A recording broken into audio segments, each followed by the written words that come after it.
Ang mainit na balita at nakakagulat talaga na umanong hindi na babalik sa Iglesia ni Kristong Tatag ni Felix Panalo si General Nicolas Turi III matapos madiskubre ang tadtad na kamaliang aral nito kaugnay sa pagka-Diyos ng ating Panginoong Hesukristo. Kapag sinabi ni Kristo, Diyos ako, hindi siya yun. Yung Ama yun. Hindi Diyos si Kristo.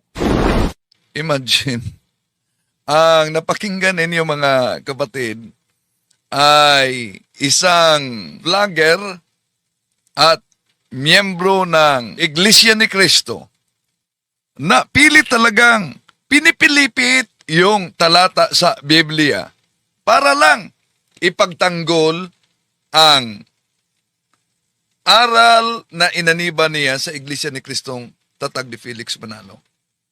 At ayon sa kanya, tuwing may talata na mababasa kung saan inaangkin ni Jesus ang pagka-Diyos, hindi raw ito tumutukoy sa ating Panginoong Hesus, kundi tumutukoy daw umano yon sa Ama. Kapag sinabi ni Kristo, Diyos ako, hindi siya yun. Yung Ama yun. Opisyal ka ito na aral ng INC? Alaka, lagot.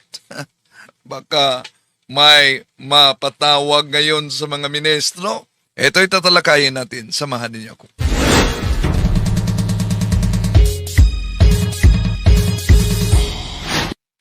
Kumusta? Welcome. Ito yung lingkod, Brad Wendell Talimong muling makasama ninyo sa pagkakataong ito. At inanyayahan natin ang ating mga suking taga-subaybay. Huwag kalimutang pindutin ang like sa ating live. At huwag din kalimutang mag-subscribe kung bago ka lang. At pindutin ang bell button para updated kayo, mag-comment at i-share ninyo. So makatulong kayo sa ating evangelization mga kapatid kung i-share ninyo ito sa mga kasama nating Katoliko at lalo na sa ibang mga kapatid natin sa ibayong pananampalataya. At kung saan man kayo nagsubaybay sa iba't ibang bahagi sa ating bansa o kaya sa iba't ibang bansa sa ating mundo, mga OFW, inanyayahan natin i-comment ninyo kung saan kayo nakabase para alam din natin kung saan napaabot ang videong ito. Mula pa noon, sila ay nagturo kaugnay sa likas na kalagayan ng ating Panginoon Kristo. Kapag sinabi ni Kristo, Diyos ako, hindi siya yun. Yung Ama yun. Kasi ang Diyos di makipag-usap sa iyo. Dapat kasangkapan siya. Ang kinasangkapan niya, yung anak niya. Anak niya yun, hindi Diyos si Kristo. So hindi daw Diyos ang ating Panginoong Hesukristo. At yun naman talaga ang aral ng Iglesia ni Kristong kay Felix Manalo. No? Hindi Diyos ang ating Panginoong Hesukristo. Pero hindi tama ang pahayag na yan mga kapatid. Salungat talaga yan at napakalinaw na salungat sa turo sa banal na kasulatan at lalo na sa mga sinaunang Kristiyano. No? Bakit? Dahil ang ating Panginoon Kristo mismo nagsalita sa Ebanghelyo, malinaw na ang ating Panginoon Kristo, yes, hindi siya ang Ama. Ha? At dahil hindi siya ang Ama, di ibig sabihin na hindi din siya Diyos. Dahil kung tingnan natin ang Juan Kapitulo 8:58, ano sabi ng ating Panginoong Hesus? Bago pa man si Abraham, ako nga. Ang salitang ginagamit ng ating Panginoong Hesus dito, ego eme. Ego eme, ako nga. Ang parihong pahayag mismo na ginagamit ng Diyos sa Exodo Kapitulo 3, versikulo 14, ako nga. Diba? Ego eme sa Grego. So naunawaan ito sa mga Hudyo. Kaya, yun ang dahilan kung tingnan natin ang Juan Kapitulo 8, versikulo 59, dinampot nila ang mga bato upang batuhin nila ang Panginoong Hesus. So, kung ang Ama ang nagsalita, bakit si Jesus babatuhin. Di ba? Oo. Ako at ang Ama ay iisa. Juan Kapitulo 10, versikulo 30. Pero may mga argumento ang INC dito, paano nila ito pinipilipit, mga kapatid. Kaya, ating lilinawin talaga dahil napakalayo sa konteksto. So, nang sinabi ng ating Panginoong Hesus sa Juan Kapitulo 10, versikulo 30, na ako at ang Ama ay iisa. Alam niyo ba anong reaksyon ng mga Hudyo dito? Kung ituloy lang pagbasa sa Juan Kapitulo 10, versikulo 33. Di ba, mabasa natin na sila'y kumuha ng mga bato at gusto nilang batuhin ng ating Panginoong Hesus. Sabi nila, ikaw na tao ay nagpapanggap na Diyos. Kaya yung pahayag na ako at ang Ama ay isa, malinaw sa mga Hudyo, kung ituloy natin sa Juan 10:33, na ikaw na tao ay nagpapanggap na Diyos. Hindi sinabi ni Jesus, hindi ako iyon. Ang Ama ang nagsalita. Sa halip, ipinaliwanag talaga ng ating Panginoong Hesus ang kanyang pagka-Diyos sa pakipagkaisa sa Ama. Ang Ama at ang Anak ay magkaibang persona, ngunit iisa sa kalikasan. Di ba? Para maunawaan, ang ating sinagot si munting kaalaman. Iba siyang persona sa akin, pero isa ang likas namin sa pagkatao. May katawan at may kaluluwa. Di ba? Kaya ang pahayag na kapag sinabi umano ng ating Panginoong Hesus na siya ay Diyos, hindi umano yon tumutukoy sa sarili niya, kundi sa Ama. Yan ang napakamaling aral talaga. Hindi biblikal. At yon ay salungat na turo ng Iglesia mula pa noong itinatag ng ating Panginoon Jesucristo sa unang siglo. Wala kayang mapatawag sa ministro dito dahil ang isang INC vlogger ay nagpaliwanag kaugnay sa aral na napakalayo talaga sa Biblia. Maliban diyan, alam nyo, ang INC, gumagamit sila ng iba't ibang salin ng Biblia, di ba? Pero sa paggamit nila sa iba't ibang salin ng Biblia, mga kapatid, ay, alam nyo, pumipili sila ng salin para lang pasinungalingan yung malinaw na aral na mabasa sa Biblia ng ating Panginoon Jesucristo ay tinatawag na Diyos. Halimbawa, anong paliwanag ni munting kaalaman sa Hebreo Kapitulo 1, versikulo 8? Napatunayan na pala po na ang Panginoong Jesucristo ay tao talaga at hindi Diyos sa kalagayan po. No? Ito, tamang salin, ang iyong luklukan ay bigay ng Diyos. Hindi yung salin na ginagamit niya lagi na ang iyong luklukan o Diyos, tinawag daw na Diyos yung si Kristo, kaya dalawa daw Diyos. Nako, ang paliwanag niya sa Hebreo Kapitulo 1, versikulo 8, mga kapatid, hindi daw umano yon tamang salin. Ang tamang salin daw, ang iyong luklukan ay bigay ng Diyos. Nakakatakot talaga itong ginawa nila. Para lang protektahan at idipinsa ang maling aral, ang Biblia ay pinipilipit talaga. Balikan natin, ha? Kaya na pala po na ang Panginoong Jesucristo ay tao talaga at hindi Diyos sa kalagayan po. No? Ito, tamang salin, ang iyong luklukan ay bigay ng Diyos. Hindi O si Muslim Islam pala, shout out daw. Okay, tuloy natin. yung salin na ginagamit niya lagi na ang iyong luklukan o Diyos, tinawag daw na Diyos yung si Kristo, kaya dalawa daw Diyos. Maling salin ng Hebreo 1:8. Maling salin ng Hebreo 1:8. Ulit, maling salin ang 1 Hebreo 8. Isa pa, maling salin ang Hebreo 1:8. Grabe talaga. Pag sinabing maling salin ang Hebreo 1:8 dahil ang pinipiling salin, yun daw tamang salin ang nakasulat, ang iyong luklukan ay bigay ng Diyos. Ang tanong, kung sinabi ninyong maling salin yan, alam nyo ba ang Hebreo o ang Grego? Alam nyo ba ang Grego? Yung sinabing ang iyong luklukan ay bigay ng Diyos, hindi ito tamang salin. Ayon sa original Greek Bible in which the New Testament was written at sa konteksto ng talata. Ano po ba ang sinasabi sa original Greek Bible? Ang mabasa diyan ay ho tronoso, hu theos, eyeton, ayona thu ayonos. Yon ang Grego, no? Ulitin ko ha, ho tronoso, ho theos, tu, ayona thu ayonos. Na ang ibig sabihin, literal talaga, ang luklukan mo, o Diyos, magpakailanman. Sa Greek yan. Ho tronos su, ho theos, tun, ayunato, ayunos.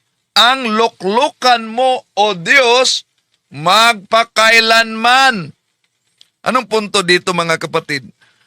Ang punto dito, yung ho theos, ang tawag iyan ay vocative. At nangangahulugang o Diyos. So, sa original Greek Bible, direkta talagang tinawag ng Ama ang anak bilang Diyos. Pero maghanap kayo kung sabihin yung tamang salin ang nakasulat na ang iyong luklukan ay bigay ng Diyos. Sige, maghanap kayo ng Greek. Meron bang Greek sa Hebreo Kapitulo 1, versikulo 8 na ang tamang salin, ang iyong luklukan ay bigay ng Diyos? Hindi. Silipin yun salin. Ho tronosu, ho theos, tun, ayunato, oyonos. Ang luklukan mo, o Diyos, magpakailanman. Napakalinaw yan. Salin na tumutugma talaga sa Grego. Kahit nga yung dating Biblia, tumutugma din yan sa Grego.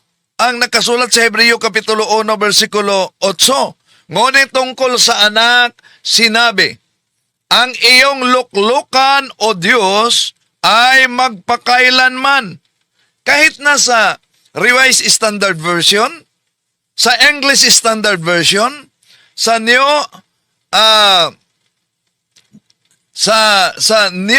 International Version, sa New American Standard Bible, yun din ang mabasa. Your throne, O God, is forever and ever. So, iisa ang diwa. Tinatawag ang anak bilang Diyos. Pero imagine, para lang pasinungalingan, naghanap sila ng isang salin na napakalayo sa original Greek. Ang iyong luklukan ay bigay ng Diyos. Napakalayo. Saan galing yung luklukan ay bigay ng Diyos? Ang ganitong mabasa, mga kapatid, ay pagbaluktot sa gramatika ng Grego. Pag-iwas sa malinaw na pagtawag sa ating Panginoon Hesus, o Diyos, ho Theos.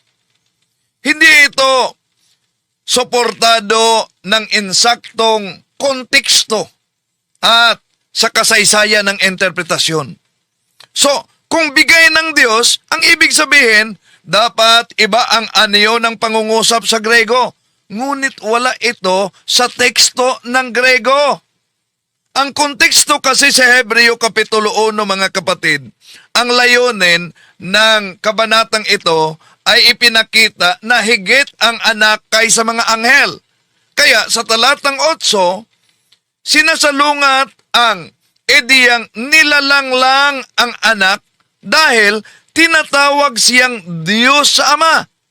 Ang iyong trono o Diyos, siya ay walang hanggang paghahari.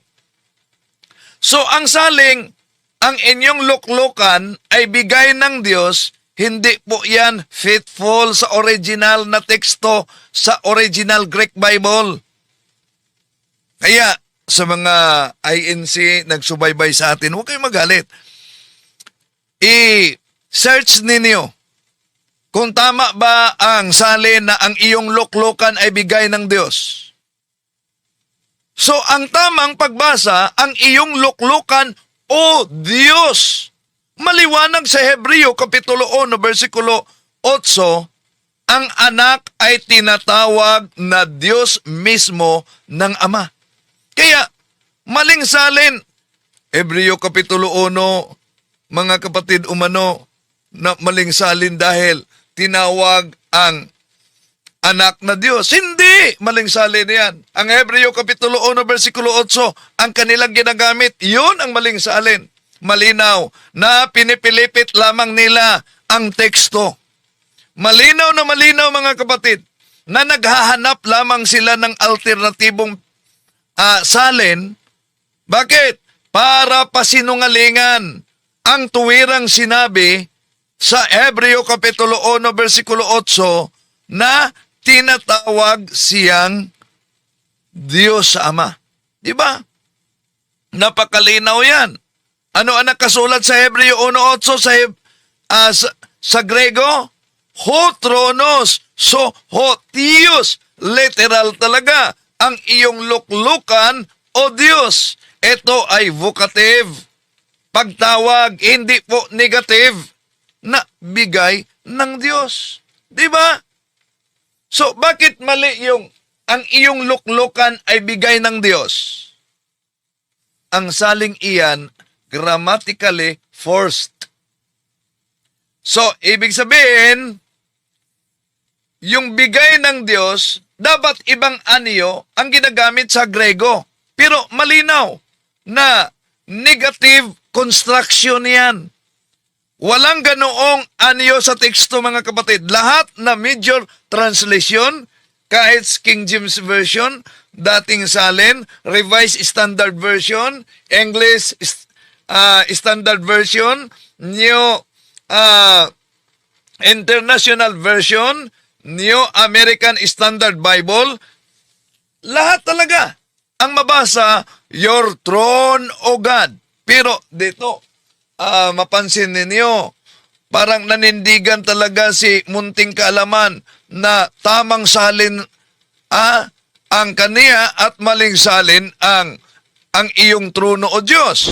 Napatunayan na pala po na ang Panginoong Jesucristo ay tao talaga at hindi Diyos sa kalagayan po. No? Ito, tamang salin, ang iyong luklukan ay bigay ng Diyos. Hindi yung salin na ginagamit niya lagi, na ang iyong luklukan o Diyos, tinawag daw na Diyos yung si Kristo, kaya dalawa daw Diyos. Maling salin ng Hebreo 1.8. Maling salin ng Hebreo 1.8. Ulit, maling salin ang 1 Hebreo 8. Isa pa, maling salin ang Hebreo 1.8. Grabe, patawa-tawa pa siya. Maling salin daw ang Hebreo 1.8. Pero ano yun sa Greek? Ho tronos, so ho Theos, di ba? O vocative. Ho Theos, o Diyos. O. So kung sasabihin maling salin, o sige nga, maglatag kayo ng Greek sa Hebreo Kapitulo 1. Kung malibang salin, ang katotohanan mga kapatid, alam nyo ba yung Hebreo Kapitulo 1, versikulo 8? Galing yan sa Lumang Tipan. Tuwirang sipi yan sa Awit Kapitulo 45, versikulo 6 sa Septuagint na nakasulat, Your throne, O God, is forever and ever. So kung babaguhin mo ang Hebreo Kapitulo 1, versikulo 8, no, binago mo rin yung nakasulat sa Awit Kapitulo 45, versikulo 6, na tinanggap ng mga Hodyo mismo bilang tamang pagbasa. So, bakit itong ginamit nila na talata at pinili nilang salin ay napakabaluktot talaga? Bakit? Dahil simple lang. Ang teksto direktang tumatawag sa ating Panginoon Jesucristo bilang Diyos. Kung tatanggapin ang natural na salin, guguho ang doktrina na nagsasabing si Jesus ay tao lamang sa Iglesia ni Kristong tatag ni Felix Manalo, di ba? Kaya ang taktika, humahanap sila ng ibang salin para takasan ang malinaw na kahulugan, mga kapatid. Ito ang eksaktong babala ni San Pablo na sabi niya, huwag lampasan ang nakasulat. Okay. Ngayon, isa-isahin natin ito pero mahaba ang kaniyang video. Siguro di natin matapos ang kabuuan pero sasagutin lang natin, no? Yeah? Okay. Ito mga kapatid.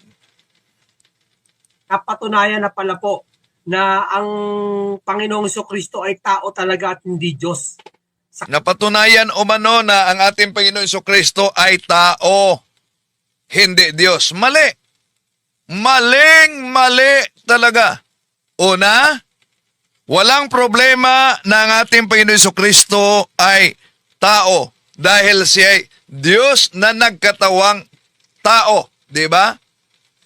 Pero, yung sinabing hindi siya Diyos, wala naman tayong mabasa sa Biblia kung sundan ang kanilang argumento na dapat yung mabasa lamang sa Biblia ang paniniwalaan. Anong sabi niya? Kalagayan po, no? Papatuloy lang po natin ang ating ginagawang pagtutuklas ng ating Panginoong Jesucristo po ay talagang hindi po Diyos sa likas na kalagayan po, no? Ang Panginoong Jesucristo po ay tao po. Kristo po ay tao po. Ayun, meron pa lang sound. May sounds na. Genesis. Ayun nga po, marami ngayon nakatayo ngayong religion na ang paniniwala nga ay Diyos si Kristo. No, si Brad Eli ng Brazil, paniniwala niya talagang Diyos si Kristo. Para maiwasan niya lang hindi siya lalabagin yung talata na maraming hindi niya lalabagin, ginawang Diyos na rin si Kristo para lumalabas, dalawa Diyos sa kanila. Ginawang Diyos at lumalabas daw umano dalawang Diyos na. Mali! No? Kung ang pananampalataya si Kristo ay Diyos, ibig ba sabihin dalawa ng Diyos? Hindi. Dahil ang ating Panginoon Jesucristo ay hindi ibang Diyos sa Ama. Yung sinabing si Jesus ay hindi daw Diyos sa likas na kalagayan, mali din. Ang pahayag na si Jesus ay hindi Diyos sa likas na kalagayan, mga kapatid, ay hindi tumpak sa aral ng Biblia, kundi bunga lang sa pagkalito at dalawang kalikasan ng ating Panginoon Jesucristo. Di ba? Ang pagiging Diyos at pagiging tao. Both human and divine. Wala tayong problema kung sasabihin nila na ang ating Panginoon Jesucristo ay tao. Pero magkaproblema sila pag sasabihin na ang ating Panginoon Jesucristo ay hindi Diyos. Bakit? Ayon sa Biblia, Diyos si Jesus sa kanyang likas, sa pasimula pa lang. Di ba? Juan 1:1. Sa pasimula ay ang salita. Ang salita ay kasama ng Diyos. At ang salita ay Diyos. Ituloy sa Juan Kapitulo 1, versikulo 14. At ang salita ay nagkatawang tao. Di ba? Hindi sinabing, hindi sinabing, diyan mga kapatid, na hindi Diyos ang ating Panginoong Jesus, kundi Diyos siya sa simula, sa pasimula pa lamang, at nagkatawang tao. Siya ang may taglay na kalikasan ng Diyos. Dahil kung tignan natin ang Colosas Kapitulo 2, versikulo 9, di ba napakalinaw? Sapagkat sa Kaniya nananahan ang buong kapuspusan ng pagkadiyos sa aniyong tao. Napakalinaw yan mga kapatid. Hindi bahagi, hindi hiram, kundi ang mabasa sa Colosas Kapitulo 2, versikulo 9, buong pagkadiyos ang nasa Kaniya. Kaya maling sabihin, si Jesus ay hindi Diyos sa likas na kalagayan. Tama ang aral na si Jesus ay Diyos sa likas na kalagayan at naging tao sa pagkakatawang tao. Hindi upang itigil ang pagiging Diyos, kundi upang iligtas ang tao, mga kapatid. Ngayon, ituloy natin, mga kapatid, si munting kaalaman. Isang Diyos Ama, isang Diyos na nagsugo at Diyos na sinugo. Dalawa, na bagay na labag, na So, labag na umano dahil may magiging dalawa ang Diyos, yung Diyos na sinugo, yung Diyos din na nagsugo. Yan ang argumento. Isa-isahin natin yan, mga kapatid, no? Balikan natin yung pahayag niya na ang ating Panginoong Hesus tao. Ang pahayag na ang ating Panginoong Hesus ay tao, tama.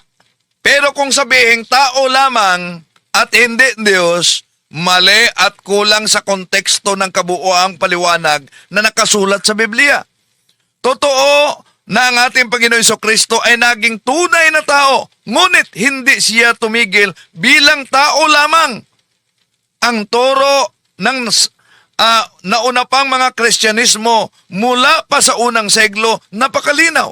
Si Jesus ay tunay na tao at tunay na Diyos.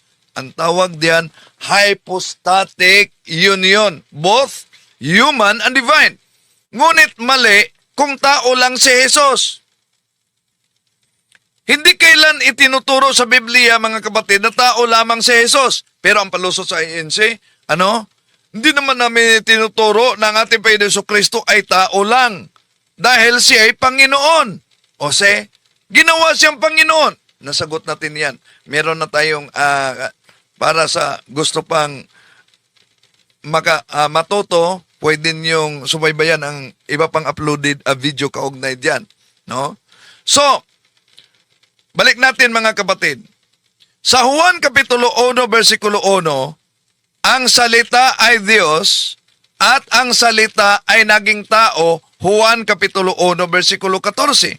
Ang salita ay malinaw na tumutukoy kay Jesus, Diyos na nagkatawang tao. So, ginawa niya ang mga gawa ng Diyos. Sa anong paraan? Tingnan niyo ang Marcos Kapitulo 2, versikulo 7, versikulo 5 hanggang 7. Di ba? Nagpatawad siya ng kasalanan. Tingnan niyo ang Mateo Kapitulo 8, versikulo 26. Anong mabasa diyan? May kapangyarihan siya sa kalikasan. Tingnan niyo ang Juan Kapitulo 11, versikulo 43. Binuhay niya ang patay. Sa Biblia, Diyos lamang ang may ganitong otoridad, mga kapatid. So, kung tingnan din natin, tinanggap ng ating Panginoong Hesus ang pagsamba sa Kanya. Sa Mateo Kapitulo 14, versikulo 33, nang siya'y sambahin ng mga alagad, hindi niya ito pinipigilan. Ang mga propeta, ang mga anghel, ang mga apostol, tumatanggi sa pagsamba. Kung tingnan natin ang Gawa at Apokalipsis Kapitulo 19, versikulo 10, ngunit tinatanggap ni Jesus dahil siya ay higit pa sa tao. Mas dakila ang Ama kaysa akin. Yun ang pahayag nila. Di ba malinaw yan na sinabi ng ating Panginoong Hesus, Juan 14:28, mas dakila ang Ama sa akin. Patunay ba ito na hindi siya Diyos? Hindi. Dahil ito ay konteksto sa kanyang pagpapakababa bilang tao. Tingnan niyo ang Pilipos Kapitulo 2, versikulo 6 hanggang 8. So, bilang Diyos, siya ay kapantay ng Ama. Juan 10:30, ako at ang Ama ay iisa. Bilang tao, siya ay kusang nagpasakop. Pilipos Kapitulo 2, versikulo 6 hanggang 8. Hindi ito tungkol sa kalikasan, kundi tungkol ito sa kanyang papel at misyon.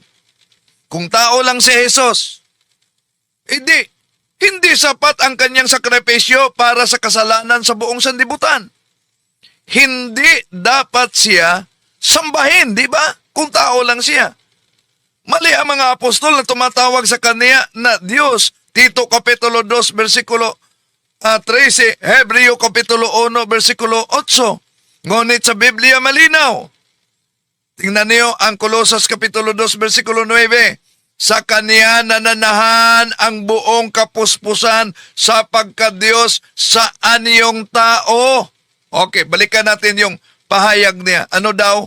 Dalawang Diyos. Dahil may nagsugo, may sinugo. Ayun nga po, marami ngayon nakatayo ngayong religion na ang paniniwala nga ay Diyos si Kristo. No, si Brad Eli ng Brazil, paniniwala niya talagang Diyos si Kristo. Para maiwasan niya lang yung hindi siya lalabagin yung talata na maraming hindi niya lalabagin, ginawan Diyos na rin si Kristo para lumalabas, dalawa Diyos sa kanila. Isang Diyos Ama, isang Diyos na nagsugo, at Diyos na sinugo. Ayan. Natawa ako nitong logic nila mga kapatid. Ha? Dalawang Diyos na umano. Yung isa, Diyos na nagsugo, yung isa, Diyos na sinugo. So, ang nagsugo at sinugo, kung ating pag-aralan, yun ay usapin ng persona, hindi sa pagka-Diyos. Diba? Halimbawa, para maunawaan, si munting kaalaman, ibang persona siya sa akin. Siya ang sinagot ko. Diba? Iba ang sinagot, iba din ang nagsagot. Magkaibang persona. Pero sa likas, sa pagkatao ay iisa na. May kaluluwa at may katawan. Iisa sa likas sa pagkatao. Diba?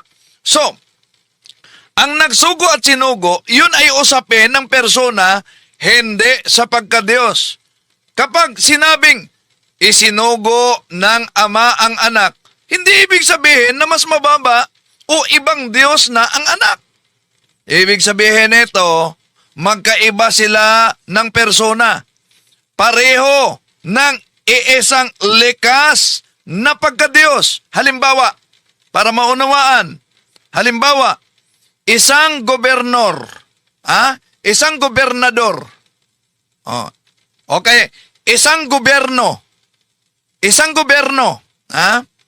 Pero may presidente, may vice-presidente, may ambasador. Magkaibang tungkulin, pero isa ang estado. Di ba? So, ngayon, palpak yung argumento dahil ang anak sinugo ng ama. Bakit? Kung sinugo siya ng ama, hindi na ba siya Diyos? Halimbawa, ang anak isinugo ng kanyang papa o tatay. Dahil ba sinugo siya ng kanyang tatay, hindi na siya tao?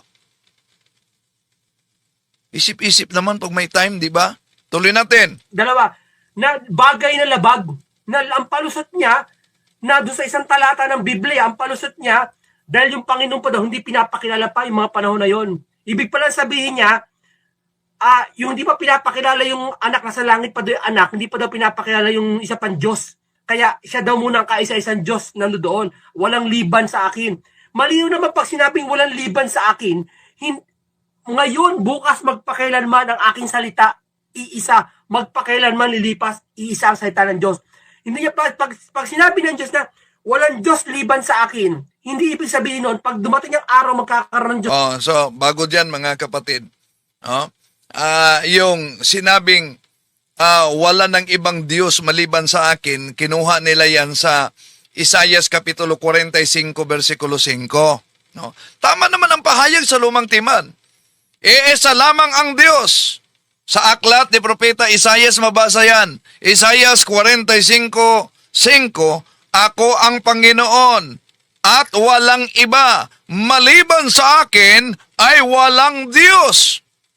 Ngayon, sumang-ayon ba tayo diyan? Yes. Sumang-ayon tayo sa Isaiah 45, versikulo 5.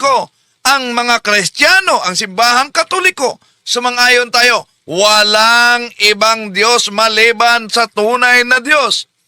At tandaan natin, hindi kailanman nagturo ang simbahang Katoliko, ang mga Kristiyano na maraming Diyos. Hindi itinuturo ng simbahang Katoliko na ang ating Panginoon Jesucristo ay ibang Diyos sa Ama. Ang problema, yung maling pag-unawa, ang pag-revive ni Felix Manalo sa Arianismo noon. Ang problema dito, maling unawa sa ibig sabihin ng salitang isa. Ang isa ay tungkol sa kalikasan, hindi sa persona. Ang kalikasan, iyon ang pagkadiyos. Kalikasan, kung ano siya. Persona, kung sino siya. Dapat alam ninyo yan, mga kapatid, ang pagkakaiba, no? So, sa Biblia, ang Diyos ay iisa sa kalikasan, essence. Ngunit tatlong persona, Ama, Anak, at Espiritu Santo. Sa San Mateo 28, 19-20, unang Juan 5, 6-7, for there are three that be record in heaven, the Word, the Father, the Word, and the Holy Ghost, and these three are one. Hindi ito tatlong Diyos, kundi isang Diyos na may tatlong persona. Kung ang argumento ay, kung Diyos si Jesus may dalawa ng Diyos, iyan po ang tinatawag na Stroman fallacy. Dahil hindi itinuturo mula pa noon na may dalawang Diyos o tatlong Diyos. Mali ang kanilang unawa. At yung sinabing, maliban sa akin, wala ng Diyos. Wala na. Balikan natin siya. Ano yung sinabi niya? na doon sa isang talata ng Biblia, ang palusot niya, dahil yung Panginoon pa daw, hindi pinapakilala pa yung mga panahon na yon. Ibig pala sabihin niya, yung hindi pa Sandali, may nabasa ako dito. Shout out kay Father Flavie Villanueva, yung 17 years drug user, tapos naka-follow sa, gawa-gawa yan, si Muetal, Iglesia ni Manalo, kasi ka, na nakapalo sa sinabi nilang malaswa at na discover yan, gawa-gawa sa mga tulad sa mga kapatiran nito ni Muetal, no? Pero kung tingnan ninyo kalaswaan, dapat unahin ninyo yung founder ninyo. Dahil alam nyo naman kung ano ang katotohanan sa likod ni Felix Manalo, di ba? Okay, tuloy natin. Pinapakilala yung anak na sa langit pa daw yung anak, hindi pa daw pinapakilala yung isa pang Diyos. Kaya siya daw muna ang kaisa-isang Diyos na doon. Walang liban sa akin. Malinaw naman pag sinabing walang liban sa akin, ngayon, bukas, magpakailanman ang aking salita, iisa. Magpakailanman lilipas, iisa ang salita ng Diyos. Hindi niya pag sinabi ng Diyos na walang Diyos liban sa akin, hindi ibig sabihin nun, pag dumating ang araw magkakaroon ng Diyos na si Kristo, malinaw yung sinabi niya. Itinutulad. Itong munting kaalaman, iwan ko kung authorized ba ito sa Iglesia ni Manalo na authorized kaya ito sa Iglesia ni Manalo na magpaliwanag sa aral na ito na nagkawindang-windang na Po ni nasa Brazil yung pumanaw na tutulad niya sa kanyang sarili. Na yung 666 dati, ang aral niya dati. bago dyan mga kapatid, yung sinabi niya na wala ng Diyos maliban sa akin. Di yan magbabago pa. Bakit? Sino bang sinabing magbabago yon? Ang nagbabago yung aral ni Felix Manalo. Dahil nagtatag siya ng sarili niyang sikta, nagturo siya ng aral na wala naman sa Biblia. Di ba? At pilit sasabihin nasa Biblia. Wala pang sariling Biblia at nangungopya lang sa iba't ibang salin. Pagkatapos, sila ay tama na. Nako! So, yung pahayag na wala ng ibang Diyos maliban sa akin, muli, galing yan sa aklat ni Propeta Isaias 45:5.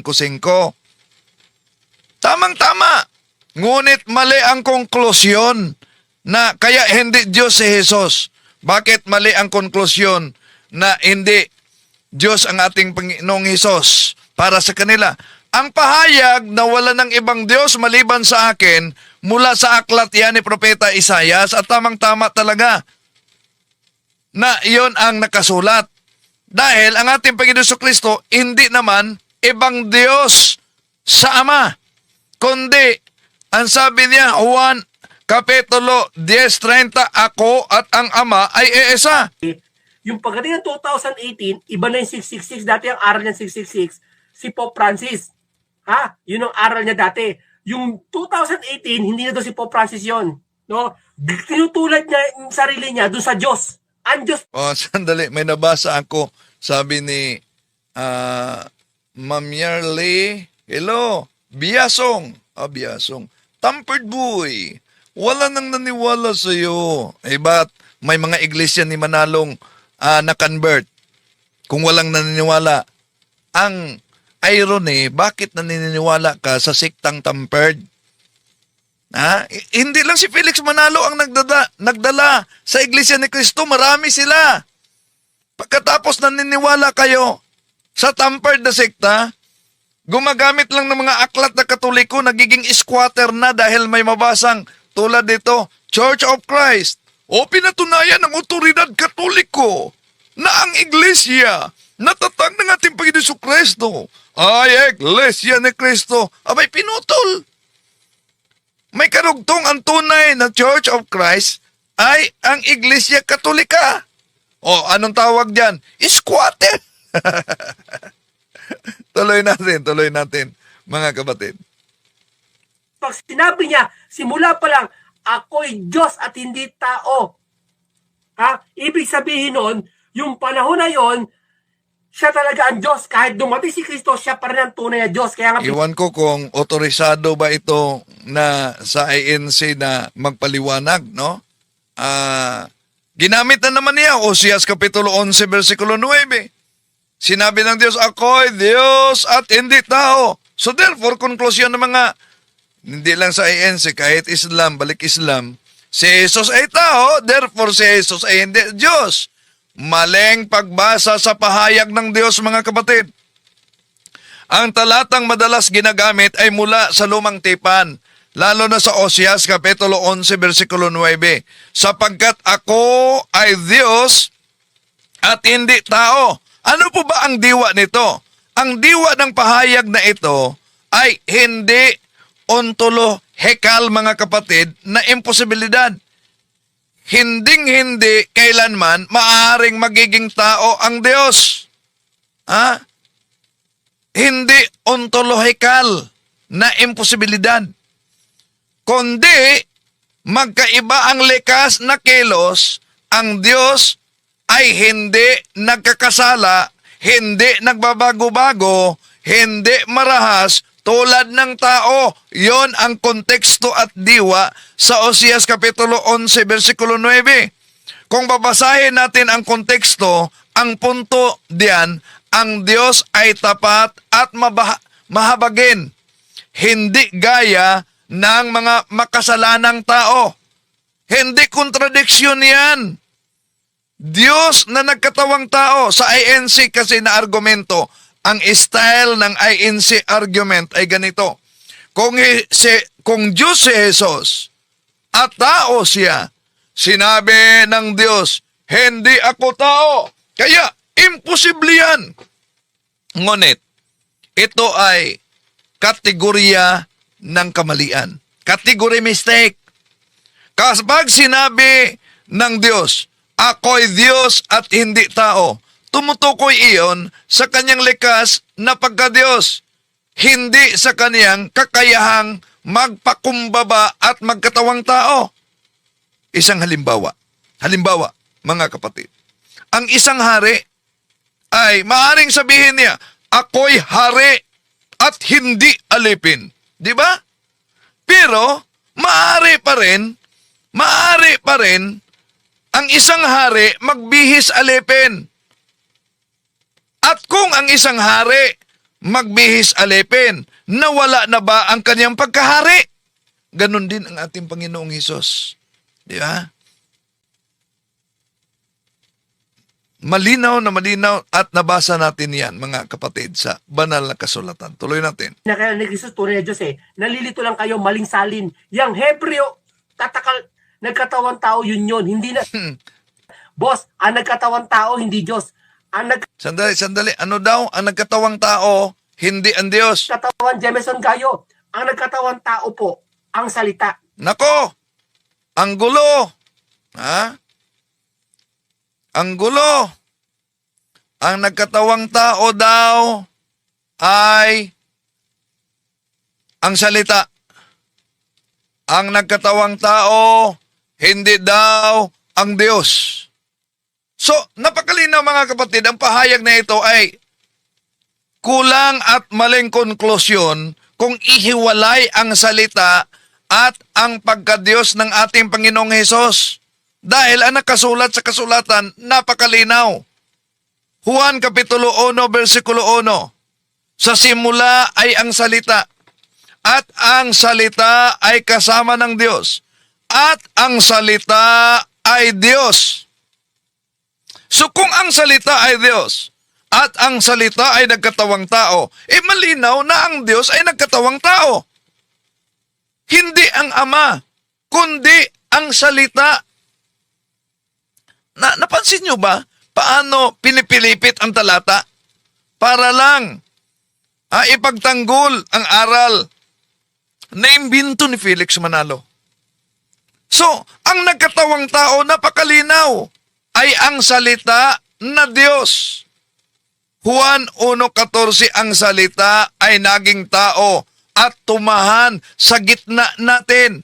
Hindi sinabi ng talatang, eto mga kapatid, na tumigil ang salita sa pagiging Diyos. Sa halip, idinagdag niya ang kalikasang tao sa kaniyang pagkadiyos.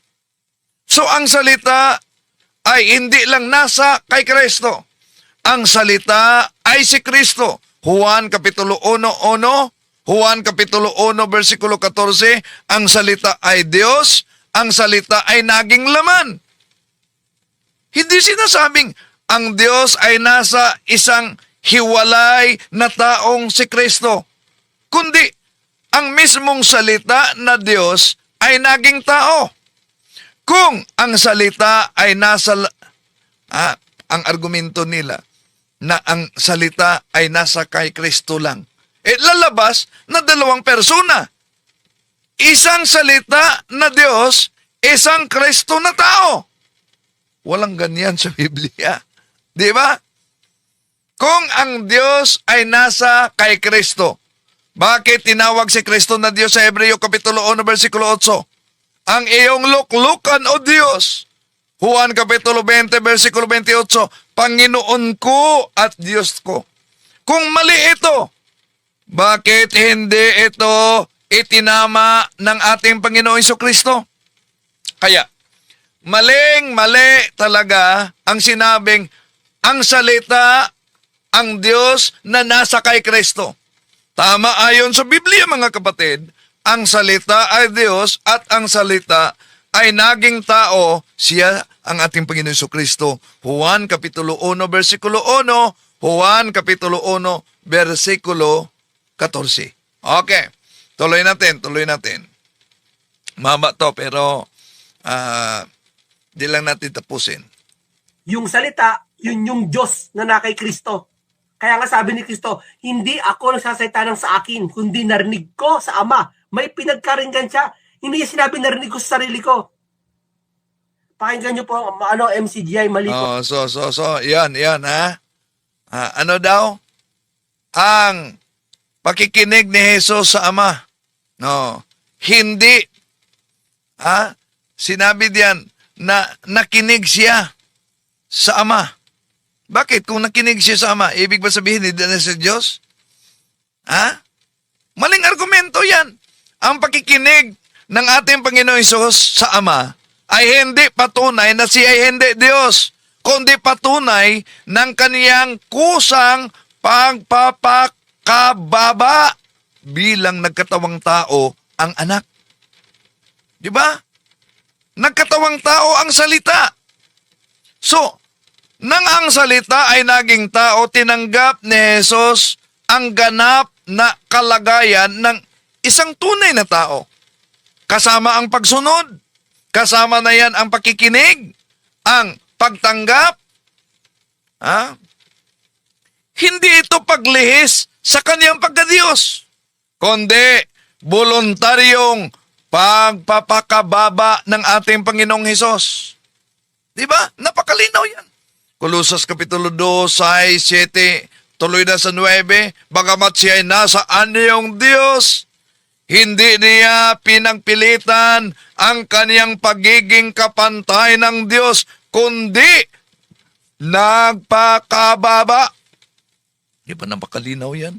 So, ibig sabihin, ang pakikinig ay bahagi sa kaniyang pagiging tao. Hindi yan ebidensya ng kawalan ng kaniyang pagkadiyos. Kaya napakalayo, di po ba? So, yun lang muna ang bahagi sa ating pagsagot sa kanila. Mahaba kasi ang bidyong ito, mga kapatid, no? Sa susunod, kaugnay sa pagka-Diyos ng ating Panginoong Hesus, dami pa sila mga argumento. Isa-isahin natin para kayo'y maliwanagan.